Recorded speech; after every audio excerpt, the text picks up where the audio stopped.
Now, the third focus factor really combines the first two, and it's the most powerful reason we're even going over this.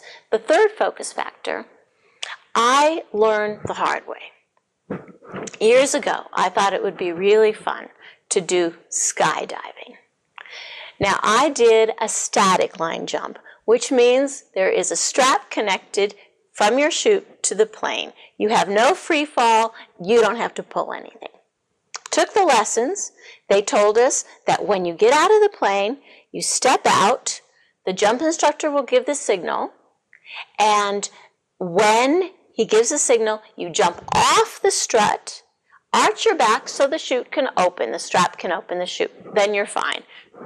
There's more details they give you when you hit the ground. So when I took these lessons, they had put a big white cross in the middle of a field. And we were supposed to, when we jumped out, try to aim for that white cross. As I get out, I'm nervous anyway.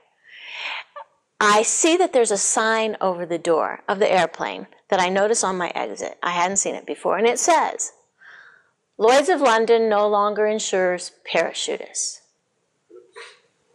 All of a sudden, my focus is not how to land safely on the cross, but, oh my gosh, I am not insured for anyone that I happen to land on or anyone's car or home I happen to destroy in my fateful fall.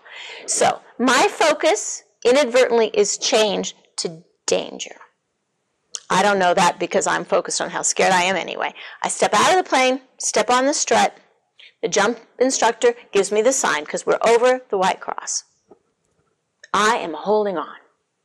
I am not ready to jump. The jump instructor gets more concerned because the plane has now flown further past the white cross. The jump instructor then gives me the sign again, and I am still not ready.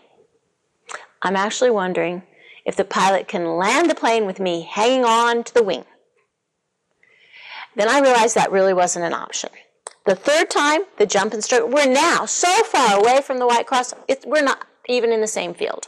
The jump instructor gives me the sign, and I know I have to let go. So I simply let go. I lose focus on everything I learned in the jump school, and I just let go, and I fall facing up. I was really, really, really lucky that somehow the chute opened, turned me the right way without my legs getting caught in the lines. So now I'm heading toward Earth. I'm under canopy, safely going toward Earth. I can't see the white cross. But there's nothing, it's pretty safe. There's no trees, there's no barns, there's no highways. But as I get closer, I notice that running through the field is a single, thin, barbed wire fence.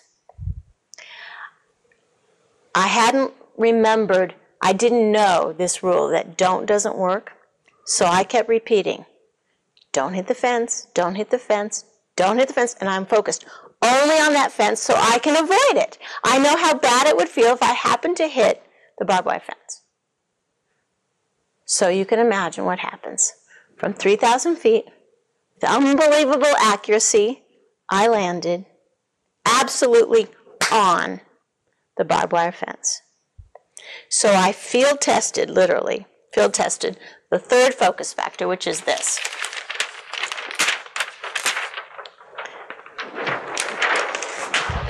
You get what you focus on.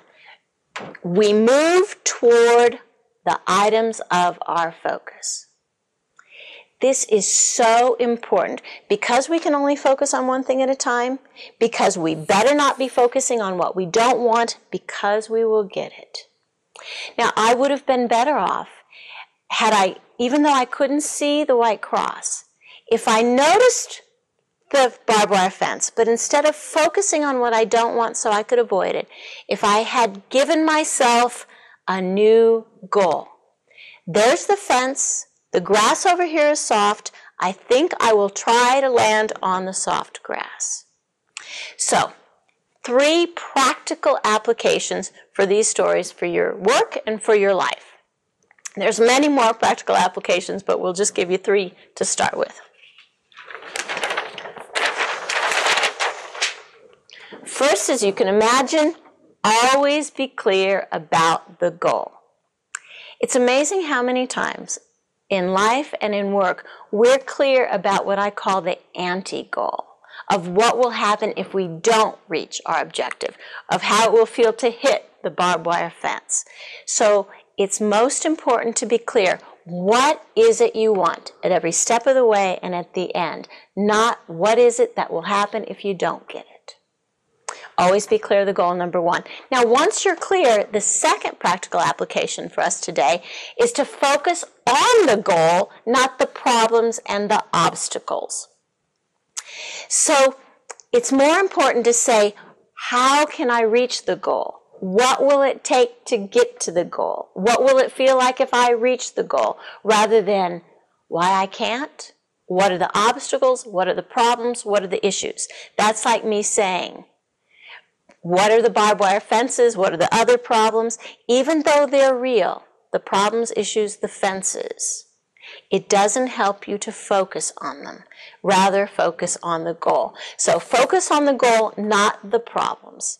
The third one today is to be sure all your instructions detail what it is you want, not what it is you don't want. Such as instruct the child, hold the glass carefully, put the glass to the center of the table rather than don't spill the juice. So no smoking becomes smoke only outside. Don't say this to a customer becomes say this to a customer. So I imagine you can find so many places where in your orientation, in your instructions, in your conversations, you're actually telling people what not to do, and you wonder why they're not effective. So this is the reminder. Be clear about the goal. Once you're clear, focus on it, not the problems and the obstacles. And be sure all your conversations, your instructions, your signs are what it is you want. And it might take some creativity rather than what it is you don't want. So I hope this is a good refresher about focus. It's something we probably think we know, but we forget about. So a good refresher on focus for your life and for work. I hope you've enjoyed this, and we look forward to having you join us on our third video presentation. Thank you.